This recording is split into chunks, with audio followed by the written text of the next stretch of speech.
여러분 이 그림을 한번 보겠습니다. 예. 이 그림은 어떤 그림 같아요? 예. 아유, 너무나 안타까워 보이는 그림인 것 같지요. 여러분 오늘은요 우리 삶에 불쑥 찾아오는 이런 나의 모습,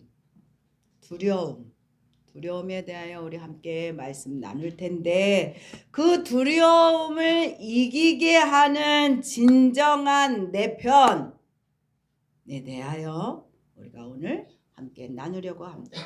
첫 번째입니다. 우리 함께 읽어보겠습니다. 두려움이란 무엇인가? 생존의 신호등입니다. 두려움은 생존에 나를 살리게 하기 위하여 먼저 빨간불이 반짝반짝 나의 몸에 나타나는 신호라는 것입니다. 우리는 언제 두려움을 느끼십니까? 우리는 언제 두려움을 느끼죠? 여러분 언제 두렵습니까? 지금도 두려운 분이 계십니까? 미래에 대해 우리가 불안할 때 두려움을 느끼게 됩니다. 그리고 실패가 염려가 될 때 두려움을 느끼게 되지요. 혹은 나 혼자 고립되었다는 외로움이 들 때 두려움이 예고 없이 확 찾아오게 됩니다. 그럴 때 우리 마음은 여러분 어떻습니까? 마음이 흔들립니다. 흔들려요. 예전에 우리 시골에 시댁에는 화장실이 바깥에 있었습니다. 바깥에 있었고 화장실 앞에는 대나무 숲이 맨날 이렇게 바람에 흔들리고, 그리고 밤에 달에 이렇게 얼비칠 때는 참으로 무서웠다는 거죠. 그래서 혼자 화장실 가는 거 무서워서 시골 가면 우리 형님들이 화장실 갈 때면 쭉 같이 이렇게 갔단 말이에요. 혼자 가는 게 무서우니까. 혼자라는 게 그게 두려움을 주기 때문입니다.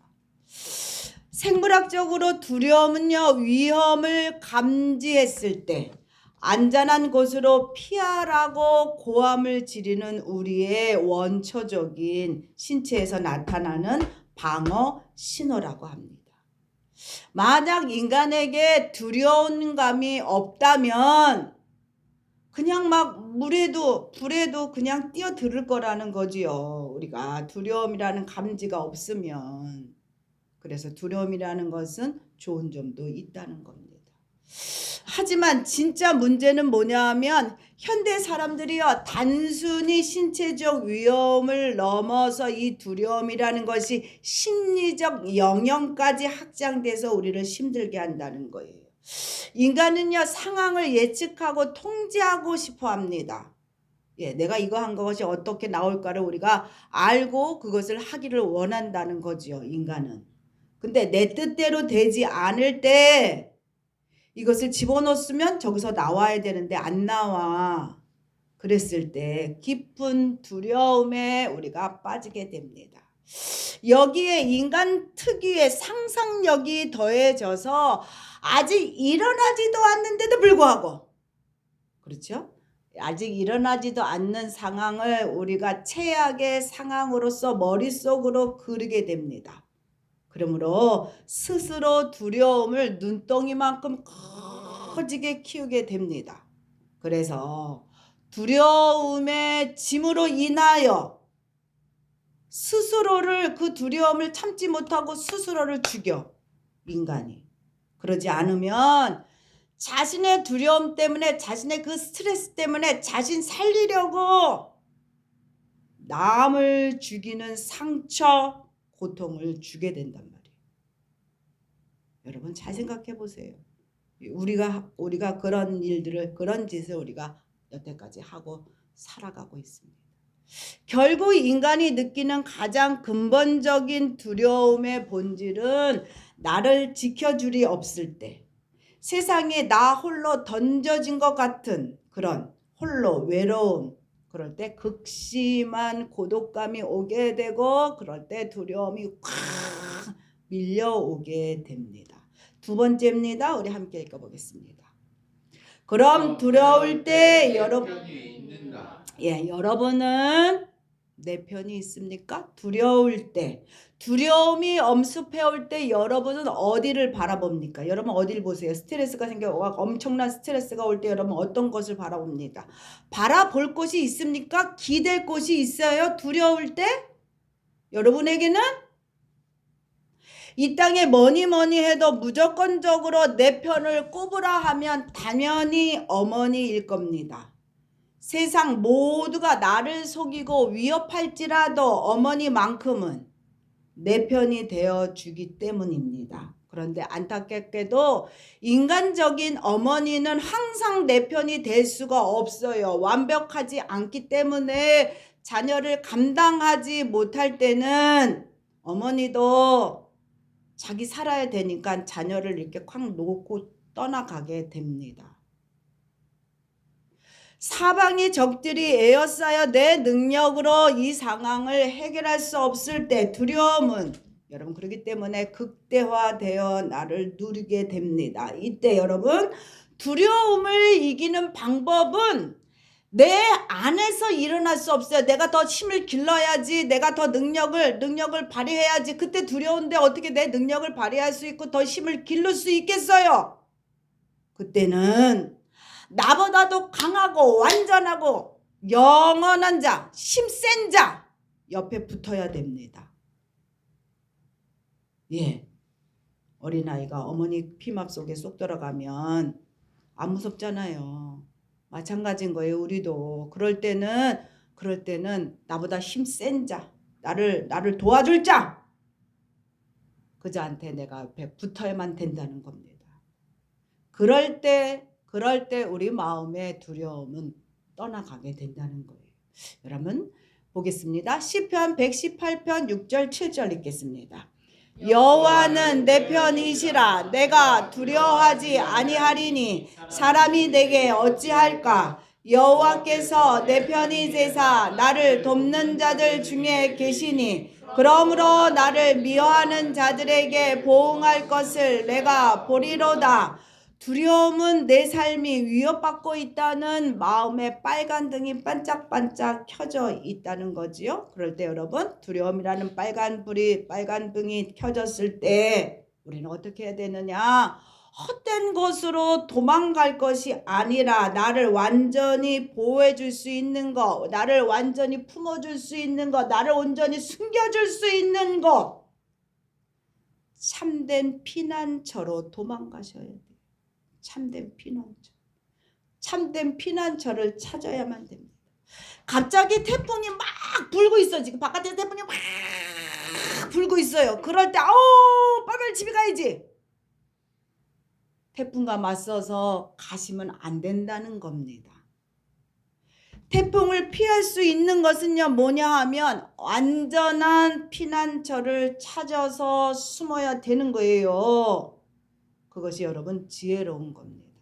우리나라는 그렇게 태풍이 심하지 않기 때문에 그 위협을 우리가 잘 모르지만 미국에는 엄청난 태풍이 갑자기 밀려오는 것을 우리가 보잖아요. 뉴스를 통해서. 그럴 때 그들이 어떻게 하나 보니까 집안에 아주 깊이 지하를 파묻어 놨더라고요. 그래서 태풍이 불기 시작하면은 이들이 어떻게 하느냐 그 지하로 숨는 것을 영상을 통해 제가 본 적이 있는데 여러분 그러셔야만 된다는 거예요. 두려움이 있다면 나의 완전한 피난처를 찾아야 돼요. 나를 완전하게 품어주고 나를 지켜줄 피난처. 그게 누구냐? 가장 힘이 세신 여호와 하나님. 믿으십니까? 아멘. 여호와께서 내 편이 되사 나를 도우신다. 믿으십니까? 아멘. 이런 마음을 여러분 가지시고 그것을 입술로 선포하고 여호와를 찾을 때 내 안에 있던 그 두려움이 떠나가게 되는 것을 보게 될 것입니다. 아멘. 여러분 세 번째입니다. 함께 읽겠습니다. 두려움을 피하려고 헛된 것을 찾을 때 더 큰 파멸이 찾아온다. 예, 시편 118편 8절 9절 읽겠습니다.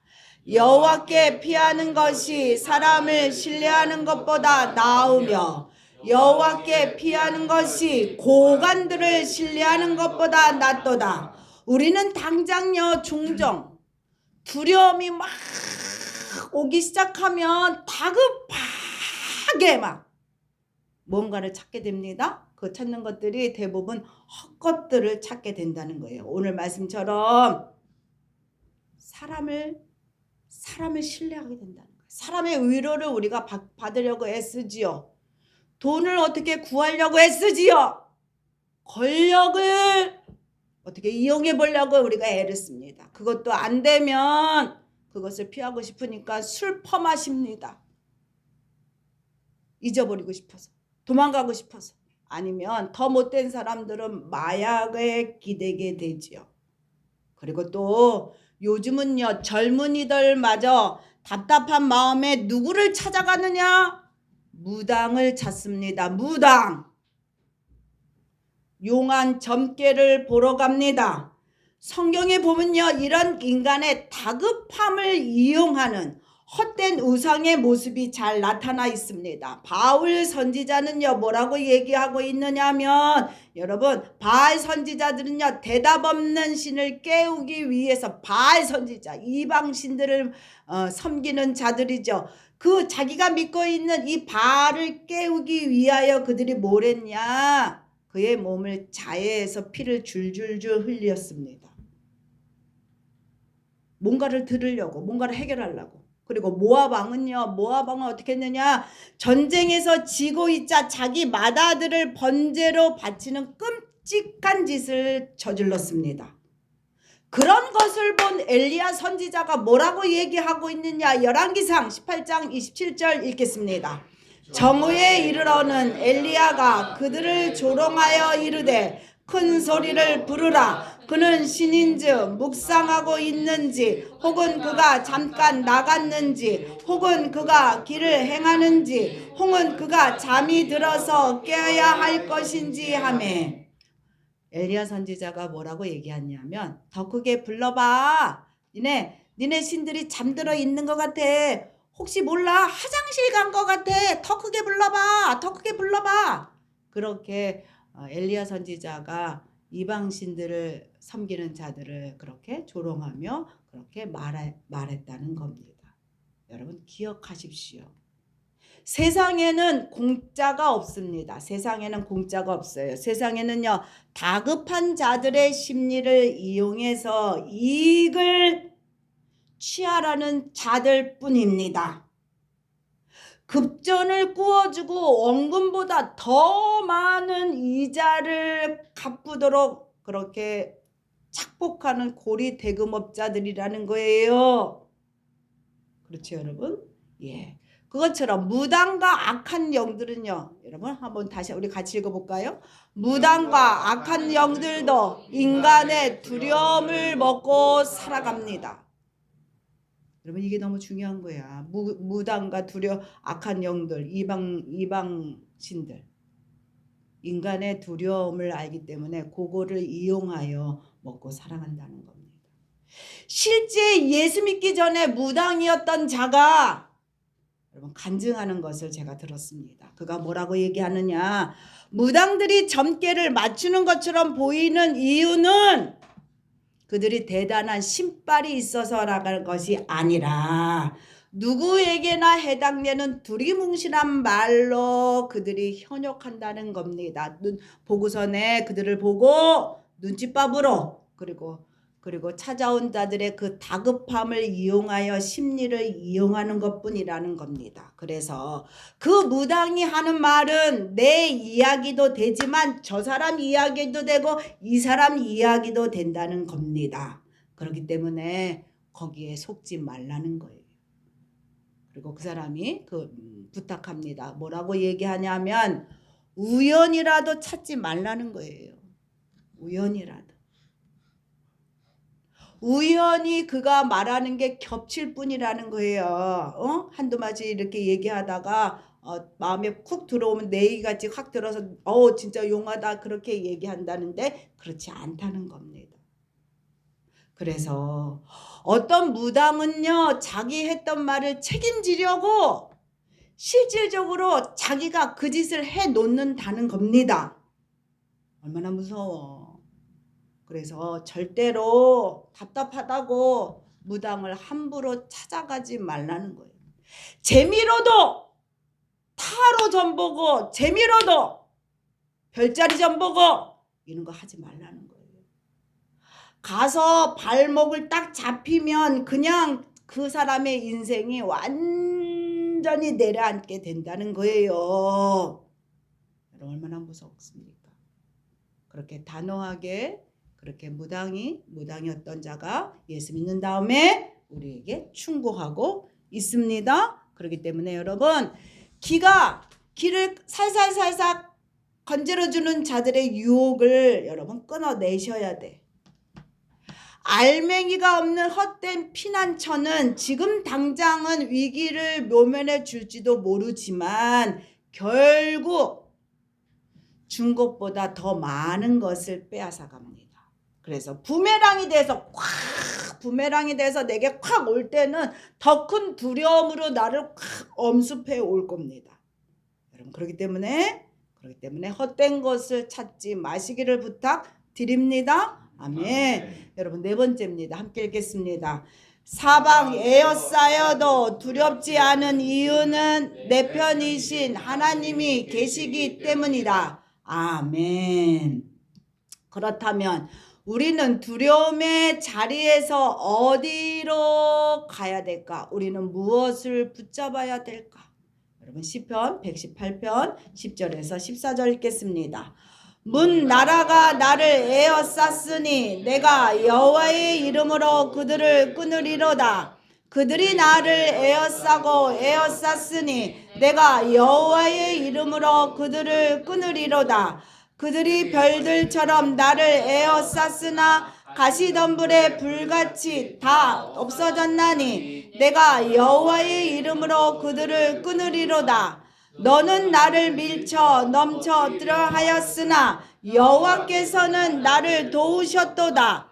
여호와는 나의 능력과 찬송이시요 또 나의 구원이 되셨도다. 여러분 시인처럼 전능하신 천지를 지으신 전능하신 하나님이 누구 편?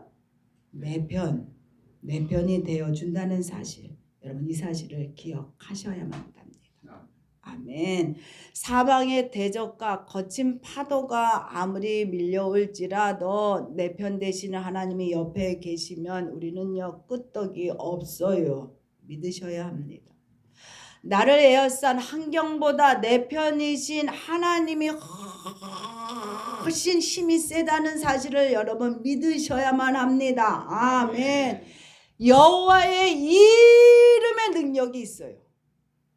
그리고 예수의 이름의 능력이 있어요. 믿으십니까? 아멘. 여러분 사도행전 3장 6절 읽겠습니다. 은과 금은 내게 없거니와 내게 있는 이것을 내게 주노니 나사렛 예수 그리스도의 이름으로 일어나 걸으라. 뭐로 걸어라? 예수 그리스도의 이름으로 일어나 걸어라. 예수의 이름으로 명령할 때 여러분 장벽이 무너지는 거예요. 두려움이 사라지는 겁니다. 아멘. 우리를 묶고 있는 어둠의 저주가 끊어지는 거예요. 여러분 믿으셔야만 합니다. 아멘. 우리는 흔히요 잘될 때는 믿음 좋은 것 같아요. 모두 다 보면 잘될 때는 하나님 덕분입니다. 하나님 덕분입니다. 하나님 덕분입니다. 다 여러분 덕분입니다. 믿음 좋은 것 같아요. 그러나 문제가 터지면 원망과 두려움이 쏟아져 내리지요. 기도했는데 달라지지 않아요. 어떻게 하면 좋아요? 벌써 낭망하시지 않습니까? 믿음의 사람 다윗도 그랬다는 거예요. 배신당했어요. 배신. 장인이 쫓아와서 죽이려고 쫓아오고 있었단 말이죠. 목숨이 위협을 당했습니다. 엄청난 두려움에 그가 노출되어 그가 하루하루를 살아가는 힘겨운 시간들을 그가 가졌습니다만 그런 가운데서도 다윗이 위대한 이유는 그 죄악의 고난 속에서도 하나님을 향하여 다윗이 찬양하였다. 뭐했다? 찬양하였다는 사실입니다. 눈앞에 내 편이신 하나님이 보이지 않아요. 그 순간엔 절대로 보이지 않습니다만 그런데도 불구하고 계속적으로 다윗이 한 것은 뭐냐? 여호와의 이름을 부르며 찬양했다는 거예요. 그게 다른 거예요, 우리랑. 그래서 그가 끝내 무너지지 않았다는 겁니다. 사람이 힘들 때 여러분 본심이 드러나요. 힘들어지면 저 사람의 믿음이 어디까지인지를 알게 돼. 힘들어 보면. 다윗의 본심은 하나님을 찬양했다는 거야. 하나님의 찬양. 여러분 그렇기 때문에 눈을 들어 앞을 보고 소리쳐 부르시기를 부탁드립니다. 아멘. 제가 어제 아이들을 데리고 서울랜드에 갔다 왔습니다. 여러분 아시지만 이틀 동안 비가 그렇게 내렸잖아요. 엄청 내렸죠. 엄청 비가 내렸어요. 비가 내려서 저도 너무 걱정이 되는 거예요. 안전 때문에. 두렵지요. 인간인지라 두렵지요. 그래서 안전을 위하여 기도하고 기도했습니다만 비는 그치지 않았습니다. 그러나 비의 양이 줄어들었고 비로 인해서 이용객이 적다 보니까 더 좋았어요. 평안하게. 아주 가니까 사람이 없으니까 금방금방 놀이시설을 금방금방 타고 그리고 비가 오니까 안전하다 보니까 다들 조심조심 하다 보니까 잘 다녀올 수 있었습니다. 아멘. 여러분 이렇게 우리가 놀이동산을 돈 주고 가게 되지요. 그런데 특별히 우리가 놀이동산에 가서 돈 주고 어디를 들어가게 됩니까? 귀신의 집에 들어가게 됩니다. 그렇죠? 무서운 줄 알면서도 우리가 돈 주고 들어갑니다. 무서운 줄 알면서도 두렵지만 제 발로 돈 주고 그 안으로 들어갑니다. 왜 들어갈까요? 스릴이 넘치기 때문에. 그리고 마지막 미로를 가면 그 앞에는 반드시 나가는 불빛이 있고 그리고 출구가 있다는 사실을 우리가 확신하기 때문에 돈 주고 귀신의 집을 우리가 들어갑니다. 우리의 삶에 있어도 두려움도 여러분 마찬가지라는 거예요. 사방이 막혀있고 두려움이 당장이라도 나를 잡아먹을 것 같아. 막 마음이 둥당둥당 거리고 어떻게 하면 좋아. 막 다급해지지요. 여러분 그럴 때가 우리에게 있습니다. 잡아먹을 것 같이 우리에게 으르렁거리고 다가올 때가 있습니다. 두려움이. 그러나 여러분 그것은 십자가에 이미 묶여져 있는 사자와 같다는 겁니다. 결코 우리를 해치지 못합니다. 그러니 무섭다고 무슨 거 뭐래도 찾아보려고 헛것들 찾아가면서 무당의 점처럼 가지 마시고 세상의 쉬운 방법 아까 말씀드렸지요. 돈, 술, 약, 권력, 사람의 위로 그걸 받으려고 도망치지 마시고 두려움의 스트레스로 인해서 옆에 있는 사람들에게 너무 예민하게 굴고 옆에 있는 사람 긁지 마시고 그 사람 나 때문에 평안 잃게 하지 마시고 두려움이 찾아오는 바로 그 자리가 공포의 자리가 아니라 여러분 그 자리는 진정한 내 편 하나님을 만나는 자리이다. 아멘. 아멘. 그래서 두려워 떨지 말고 눈을 들어 옆을 보고 앞을 보시기를 부탁드립니다. 만약 너무 깜깜해서 아무것도 보이지 않는다면 다윗같이 소리 질러서 하나님을 부르고 찬송하라는 것입니다. 아멘. 그럴 때 하나님이요 하나님께서 내게 말씀하실 거예요. 뭐라고 말씀하시냐? 우리 함께 읽어보겠습니다. 내가 너와 함께한다. 내가 내 편이다. 이렇게 하나님이 우리의 마음을 이렇게 누르시고 부드럽게 편안하게 하나님이 해 주실 것을 믿습니다. 아멘.